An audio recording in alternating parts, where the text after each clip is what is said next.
États-Unis, Joe Biden galvanisé par la pandémie et la colère noire de la rue. Joe Biden, le candidat démocrate, en tête dans les sondages, va-t-il tirer profit de la colère qui agite plusieurs villes américaines après l'assassinat de George Floyd, pour reprendre l'ascendant? Pendant plus de 2 mois, le candidat démocrate est resté confiné chez lui. Lundi, il a opéré sa deuxième sortie alors que Trump est omniprésent et se produit sans protection sanitaire. Joe Biden peine à se faire entendre dans les médias, obnubilé par les ravages du Covid-19, les conséquences économiques désastreuses de la pandémie et la gestion erratique du président républicain. À lire aussi, notre dossier sur l'épidémie de coronavirus. Le rival de Donald Trump reprend sa campagne après 2 mois d'hibernation virale. Lundi, on l'a vu arpenter les rues de sa petite ville de Wilmington, un masque ostensible sur le visage. Ses paroles ont d'abord pointé la fracture ethnique révélée par la pandémie. Le sparadrap qui masquait les inégalités et le racisme a été arraché par cette pandémie et ce président, a déclaré Joe Biden. Il faut dire que le coronavirus tue de façon disproportionnée les patients noirs, dans certaines régions des États-Unis.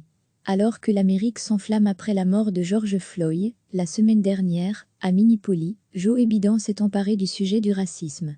Devant une quinzaine de responsables religieux et politiques, en grande majorité noirs, l'ancien bras droit de Barack Obama a eu des mots durs envers Donald Trump. La haine ne fait que se cacher. Elle ne disparaît pas. Et quand quelqu'un au pouvoir souffle sur la haine sous les rochers, elle en sort. Les mots d'un président sont importants. Il a accusé Donald Trump de dresser les Américains les uns contre les autres et d'envoyer l'armée contre des manifestants pacifiques pour faire de la com. Il utilise l'armée américaine contre les Américains. Il envoie du gaz lacrymogène contre des manifestants pacifiques et tire des balles en caoutchouc. Pour une photo, a tweeté l'ancien vice-président américain. Donald Trump a annoncé le déploiement de milliers de soldats lourdement armés et policiers à Washington, en jugeant que les troubles dans la capitale fédérale étaient une honte. Joe Biden a dénoncé à plusieurs reprises la mort de George Floyd et le racisme institutionnel et la suprématie blanche qui ronge selon lui les États-Unis. Mais il a aussi appelé au calme et condamné les violences. Le fait est que nous avons besoin de cette colère pour avancer à travers la douleur, mais l'indignation ne peut justifier les destructions inutiles provoquées par les éruptions de violence, a-t-il déclaré. Nous sommes une nation qui souffre en ce moment, mais nous ne devons laisser cette souffrance nous détruire. À lire aussi, un Afro-Américain mort à Minneapolis. Les policiers américains sont-ils tous racistes? Ce qui fait dire à certains que Joe Biden ne se démarque pas radicalement de son rival républicain vis-à-vis des manifestants.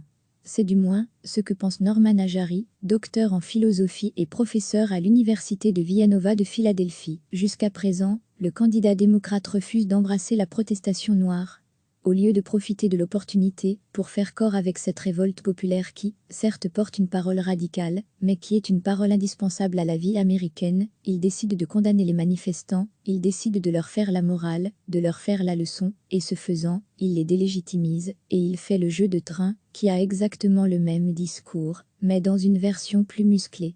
La position démocrate aujourd'hui n'est qu'une version tiédie, une version ramollie, une version tempérée du discours de Trump. Joe Biden, qui a été vice-président de Barack Obama pendant 8 ans, est très populaire chez les Noirs américains, un électorat clé pour tout candidat démocrate qui espère remporter la présidentielle américaine. Plusieurs responsables afro-américains l'exhortent désormais à choisir une colistière noire. S'il est élu, ce serait la première fois qu'une femme noire siégerait à la Maison-Blanche, aux côtés du président américain. Mais Joe Biden reste évasif, précisant juste que plusieurs candidates noires figuraient sur sa liste.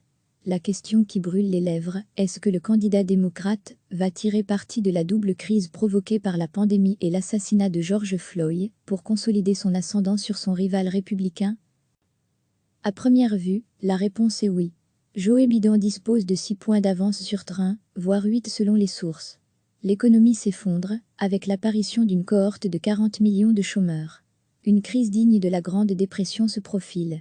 Et puis, les éructations haineuses du président commencent à fatiguer les Américains. En face, malgré quelques maladresses, Joe Biden apparaît comme un candidat calme, honnête et expérimenté.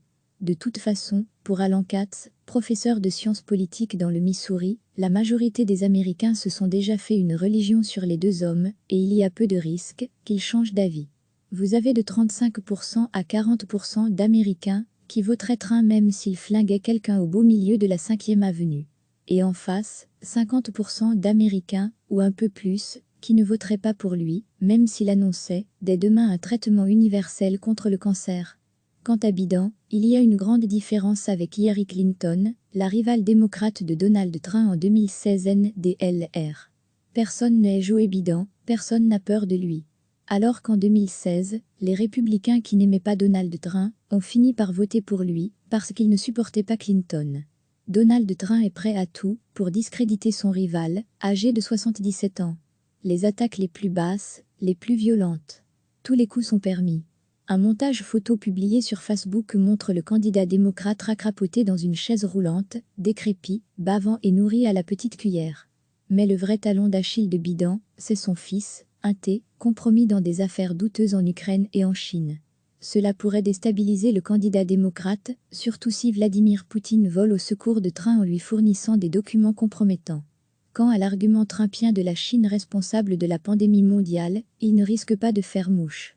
Selon un sondage Morning Consult, 38% des Américains suivent Trump dans cette accusation, contre 40% qui font davantage confiance à Biden.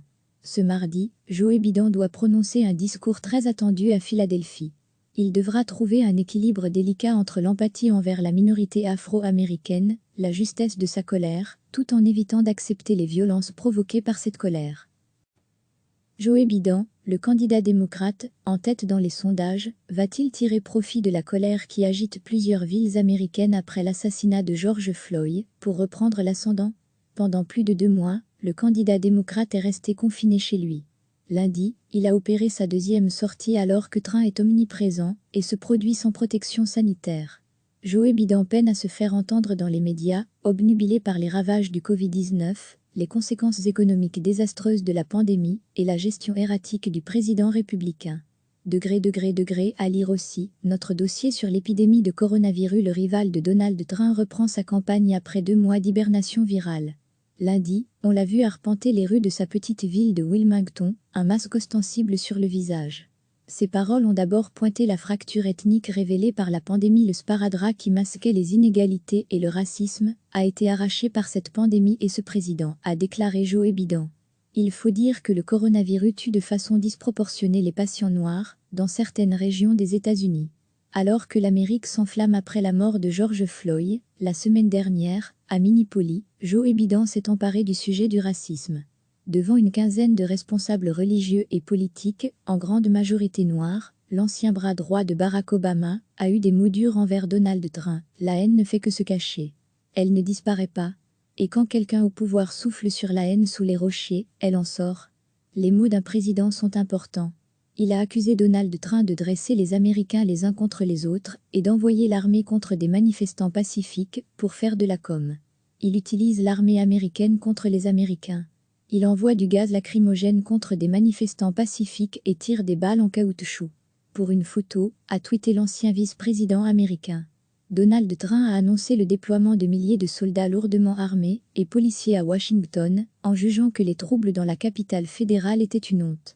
Joe Biden a dénoncé à plusieurs reprises la mort de George Floyd et le racisme institutionnel et la suprématie blanche qui ronge selon lui les États-Unis. Mais il a aussi appelé au calme et condamné les violences. Le fait est que nous avons besoin de cette colère pour avancer à travers la douleur, mais l'indignation ne peut justifier les destructions inutiles provoquées par les éruptions de violence, a-t-il déclaré. Nous sommes une nation qui souffre en ce moment, mais nous ne devons laisser cette souffrance nous détruire. À lire aussi, un Afro-Américain mort à Minneapolis. Les policiers américains sont-ils tous racistes? Ce qui fait dire à certains que Joe Biden ne se démarque pas radicalement de son rival républicain vis-à-vis des manifestants.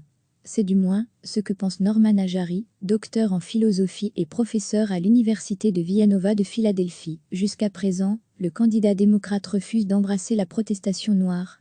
Au lieu de profiter de l'opportunité pour faire corps avec cette révolte populaire qui, certes porte une parole radicale, mais qui est une parole indispensable à la vie américaine, il décide de condamner les manifestants, il décide de leur faire la morale, de leur faire la leçon, et ce faisant, il les délégitimise, et il fait le jeu de Trump, qui a exactement le même discours, mais dans une version plus musclée. La position démocrate aujourd'hui n'est qu'une version tiédie, une version ramollie, une version tempérée du discours de Trump.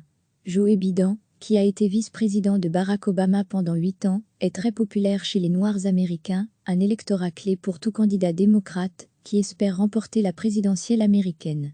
Plusieurs responsables afro-américains l'exhortent désormais à choisir une colistière noire. S'il est élu, ce serait la première fois qu'une femme noire siégerait à la Maison-Blanche, aux côtés du président américain. Mais Joe Biden reste évasif, précisant juste que plusieurs candidates noires figuraient sur sa liste. La question qui brûle les lèvres, est-ce que le candidat démocrate va tirer parti de la double crise provoquée par la pandémie et l'assassinat de George Floyd pour consolider son ascendant sur son rival républicain? À première vue, la réponse est oui. Joe Biden dispose de 6 points d'avance sur Trump, voire 8 selon les sources. L'économie s'effondre, avec l'apparition d'une cohorte de 40 millions de chômeurs. Une crise digne de la Grande Dépression se profile. Et puis, les éructations haineuses du président commencent à fatiguer les Américains. En face, malgré quelques maladresses, Joe Biden apparaît comme un candidat calme, honnête et expérimenté. De toute façon, pour Alan Katz, professeur de sciences politiques dans le Missouri, la majorité des Américains se sont déjà fait une religion sur les deux hommes, et il y a peu de risques qu'ils changent d'avis. Vous avez de 35% à 40% d'Américains qui voteraient Trump même s'il flinguait quelqu'un au beau milieu de la 5e avenue. Et en face, 50% d'Américains, ou un peu plus, qui ne voteraient pas pour lui, même s'il annonçait, dès demain un traitement universel contre le cancer. Quant à Biden, il y a une grande différence avec Hillary Clinton, la rivale démocrate de Donald Trump en 2016 NDLR. Personne n'est Joe Biden, personne n'a peur de lui. Alors qu'en 2016, les républicains qui n'aimaient pas Donald Trump ont fini par voter pour lui, parce qu'ils ne supportaient pas Clinton. Donald Trump est prêt à tout pour discréditer son rival, âgé de 77 ans.